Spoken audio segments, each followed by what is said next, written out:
Yo, what's going on? Welcome to an episode of Charged Up. So it is Thursday, November 4th, about 8:50 p.m. Sorry, my fault. It's about 8:50 a.m. Market just opened about 20 minutes ago where I'm at here in Texas. So I was recently having a conversation, and it had a lot to do with the hedge funds. And so let me hold on. I'm a little hyped here. Let me pull it back. So recently I have received a message from somebody asking me, how do they get started with stocks and getting into the stock market. And it was something that a couple of years ago I would have been just as clueless about. I only recently started to learn more and more about it. All credit goes to YouTube, goes to Reddit, things like that, where you have a collection of people that are kind of sharing knowledge. So that's what I intend to do with this video, is to share knowledge that I've gained. I want to first start off by saying that this is not investing advice. I don't claim to be, nor intend to be a financial advisor. Anything that I'm telling you is just simply what I do and how I do it, why I do it. But that's no that doesn't give you license to go and use this as advice to make your decisions. Your decisions are based on your own research, which goes to the point of this video. So I was talking to somebody, and what we were talking about was how I got into investing. And the first thing that got me into investing was reading the book Rich Dad Poor Dad. If you haven't read that book, I highly suggest you go and do it. It's an amazing book for what it does to the mindset of people such as myself in the past, where I was an avid spender. I was spending recklessly, had no regard for future endeavors. I was always focused on the present moment. And when you're, 22, 23 years old, that's to be expected. Not a lot of people are long-term focused or oriented in their financial decision making. So that being said, I read that book.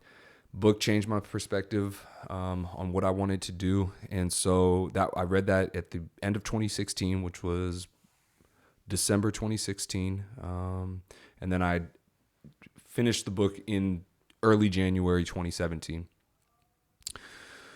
And that was when I started to, put funds aside. Our first investment strategy was circulated around fix and flipping houses.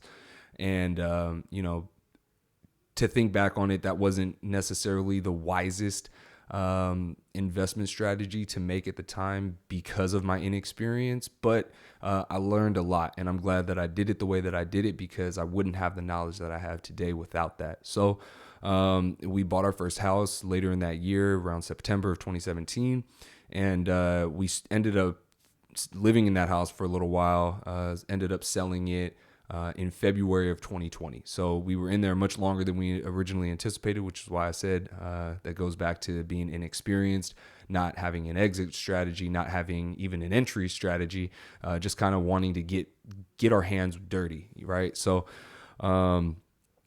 did that, made profit on it, put that profit towards my wife, our family, our expenditures over the course of the next couple of months. I believe we put away enough money to cover our living expenses for 12 months.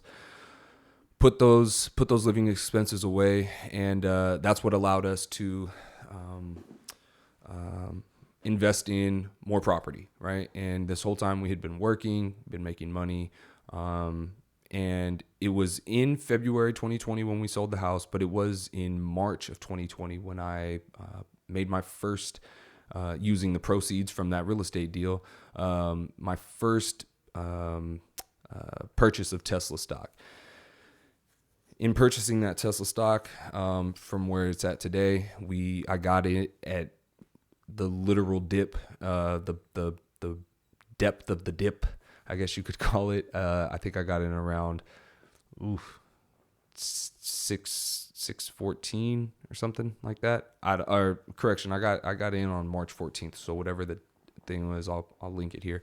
So I got in really early.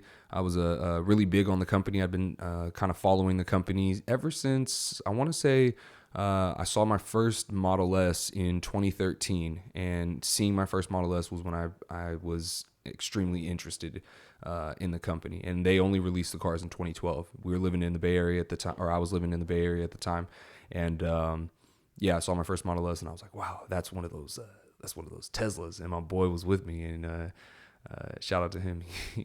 Is that one of those Telsas? He called it a Telsa. Anyways, to get back to the main point here, I invested in real estate first. And in hindsight, I wish I would have invested in the stock market first. I wish I would have invested in a company like Tesla. Had I had the understanding of what the stock market was and, the power of that, I would have certainly put my money there, because, the exponential growth that I would have seen would have been it would have far outpaced anything that real estate could have ever done for us. But investing in the stock market can be risky, right? And with that risk also comes a lot of reward, or potential for a lot of reward. So a lot of people, also want to see something tangible. They want to purchase a piece of property because they can see it, they can feel it, they can, live in it if they needed to.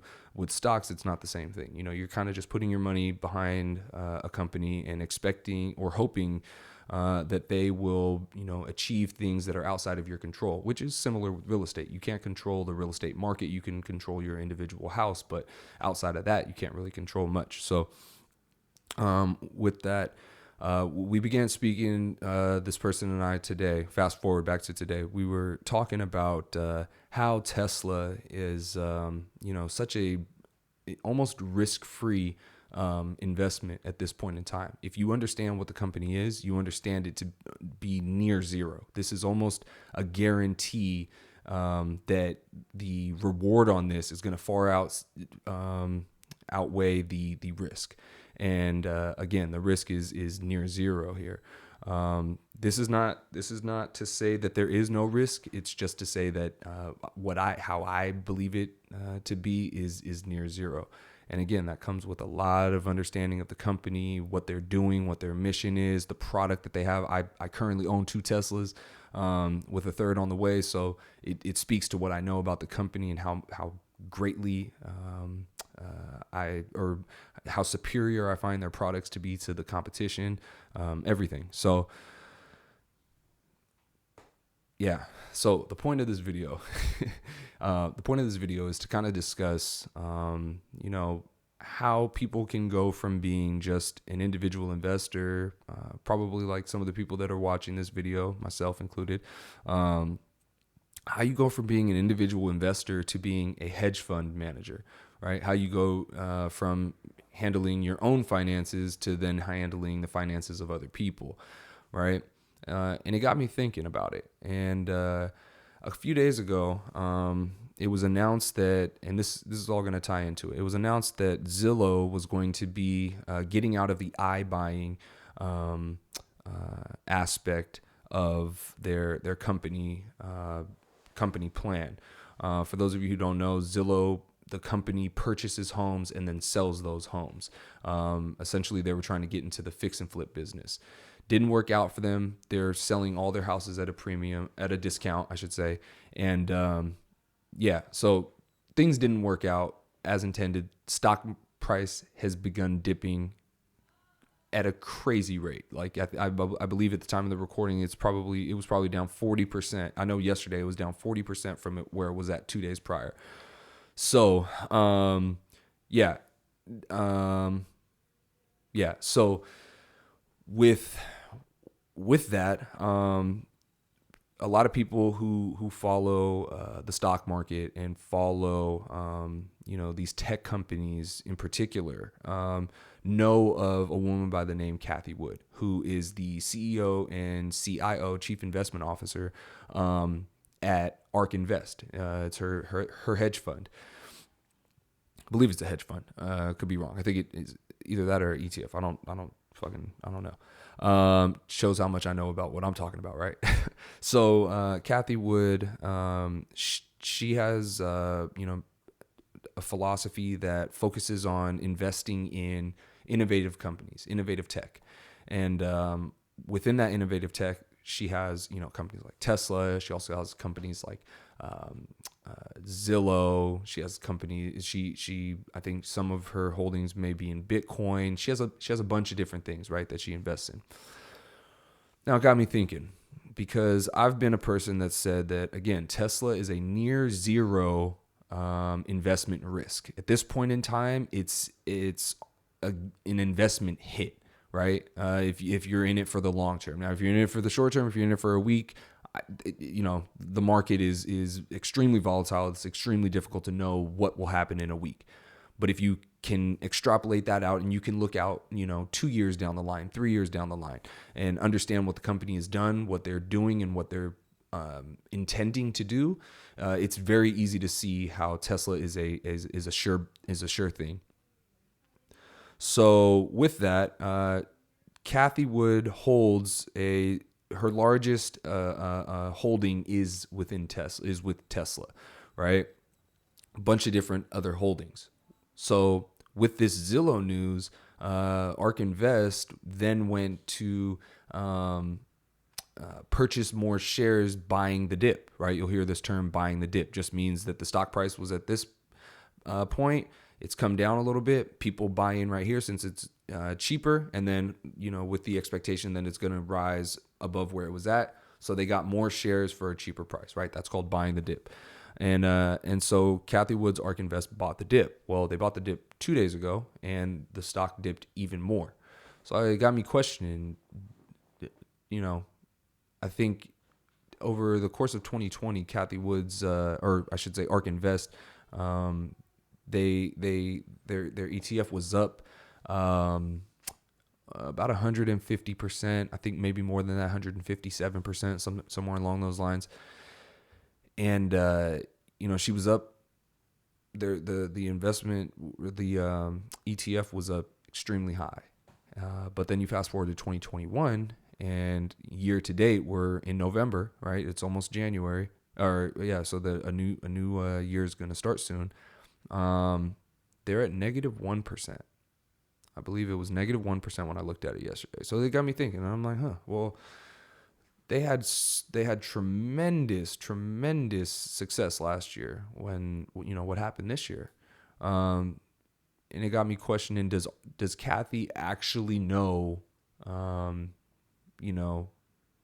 Is she actually as good as what I've to this point believed her to be? So to digress here a little bit, recently Jack Dorsey, Twitter CEO, went on Twitter and pretty much said that hyperinflation is coming, somewhere along those lines. It's, you can read the fine print, but he essentially said that hyperinflation is coming. Kathy Wood responded to him and said that in her view, they don't see hyperinflation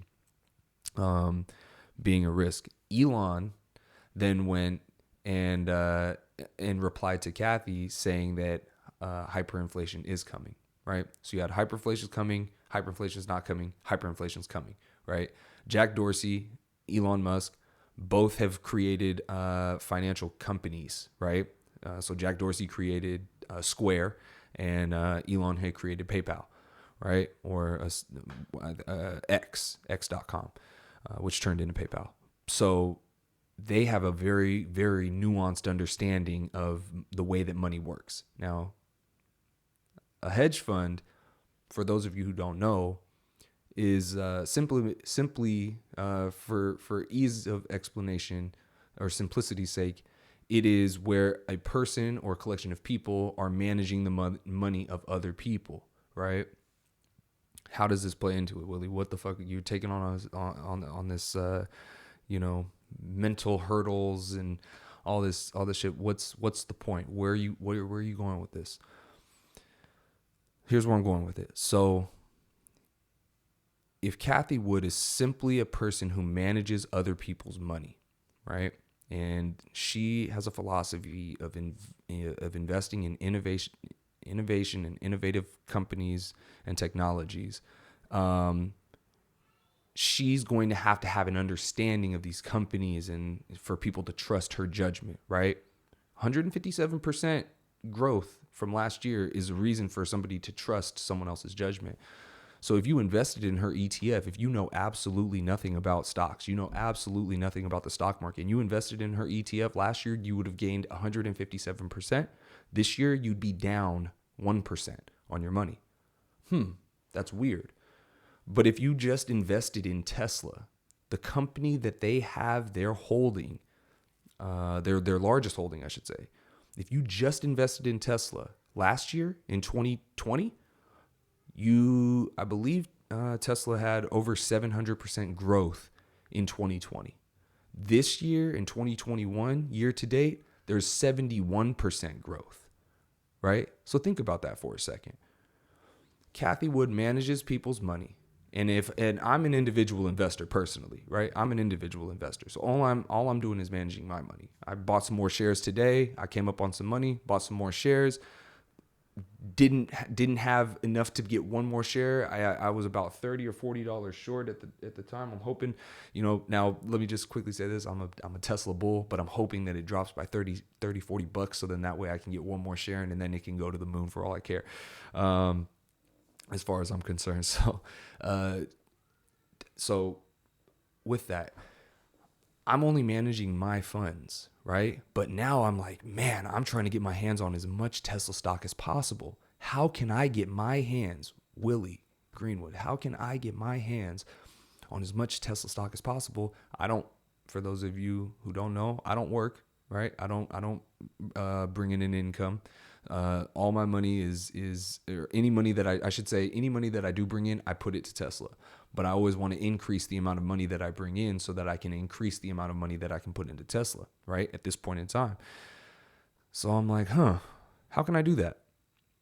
Well, if other people trust me and they see my portfolio and they can see that, hey, this guy's making money, I can perhaps utilize other people's money to invest, and then that would give me more money because I would charge a commission, right? That would then give me more money to put in Tesla for my own personal portfolio, right? Again, Willie, how does this play into it? What does this mean? What are you saying? What I'm saying is, if you were investing in me and I only invested in Tesla, why would you invest in me? Why wouldn't you just go invest in Tesla, the one thing that I'm invested in, right? Why wouldn't you just do that? You wouldn't have to pay me for a commission. You could just simply go straight to Tesla, straight to the source, straight to the nipple, and suck directly from that thing. You don't have to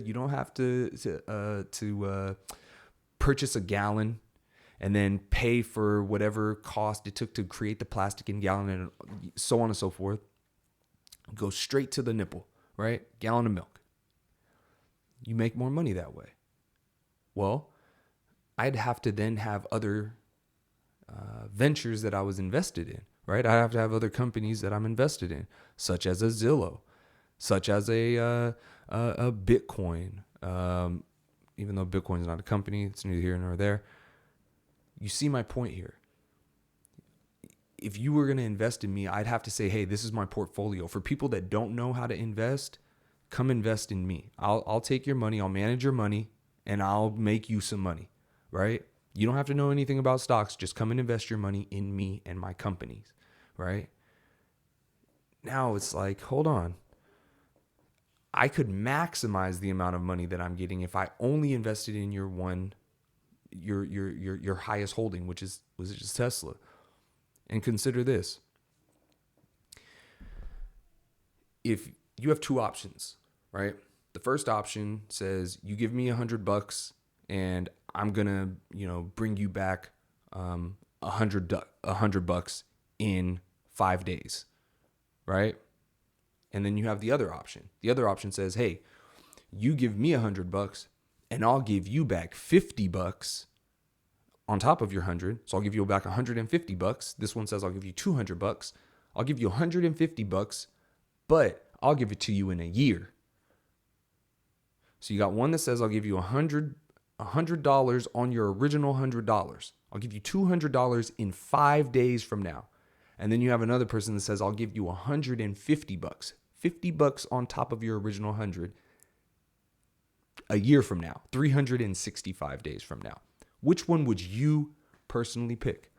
The one that I would personally pick would be the obvious choice, the one that gives me $200 in 5 days, right? That's investing directly in Tesla. The one that says I'll give you $150 in 1 year, that is investing in a hedge fund. Do you see where I'm going with this? So if you're saying, yo, I can just go directly to that source and I can just get that money from that source, I can get more money in a quicker time than if I put my money over here. But if I'm the one that's over here, if I'm saying, hey, I can give you this money, I'm going to tell you, hey, you don't know how to invest in stocks. You don't know what you're doing, right? Give me your money so I can do it for you. So this is a game. This is the whole thing that we're playing here is a game, right? You either learn the rules of the game or you sit on the sideline. But if you're going to be a person that's going to say, hey, I'm going to just give somebody else my money, I'm going to let somebody else play for me. Well, what if that person is not successful? Who suffers the consequence? Not that person. It wasn't their money, right? You're the one that suffers the consequences here. This is something to consider, right? Because I think there's a lot of people who want to get involved and get invested and they want to buy in, but they see, they see a chart, right? They see a chart and they're like, what the fuck is going on here? You know, I don't know what these numbers mean. What are these percentages? What is this EPS? What's this P/E? We're in PE. I didn't really do good in PE back in school. I don't think I can do good in here in stocks, right? People don't understand. And I think, it's important for people to learn. But this is not difficult, right? If you're somebody who can do math, you can learn how to read a chart. All the chart is saying is, hey, there's an x-axis, there's a y-axis. The x-axis is time, the y-axis is price. If on the x-axis over time, the further that time goes out, if the y-axis continues to go up and it follows that, good investment, right? If over the x-axis the y-axis is going down, not a good investment. This is very simple, very easy concepts to understand. People just don't have, maybe they don't feel comfortable, maybe they don't feel confident, but that's okay. It's all right. All you have to do is be willing to learn about something. That something for me was Tesla, right? I just was fascinated by the company. I was fascinated by the product. I got in my first one, I drove it, and I said, you know what? This is it. This is it. This is, I don't think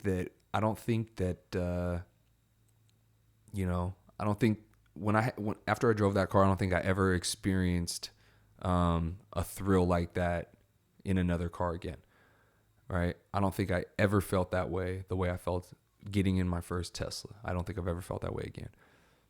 And until you've done it yourself, you don't know what you don't know, right? You didn't know that you should have invested in Tesla 5 years ago. You didn't know you should have invested in it 5 months ago, right? When the stock price was down, when there was a dip, everybody was running.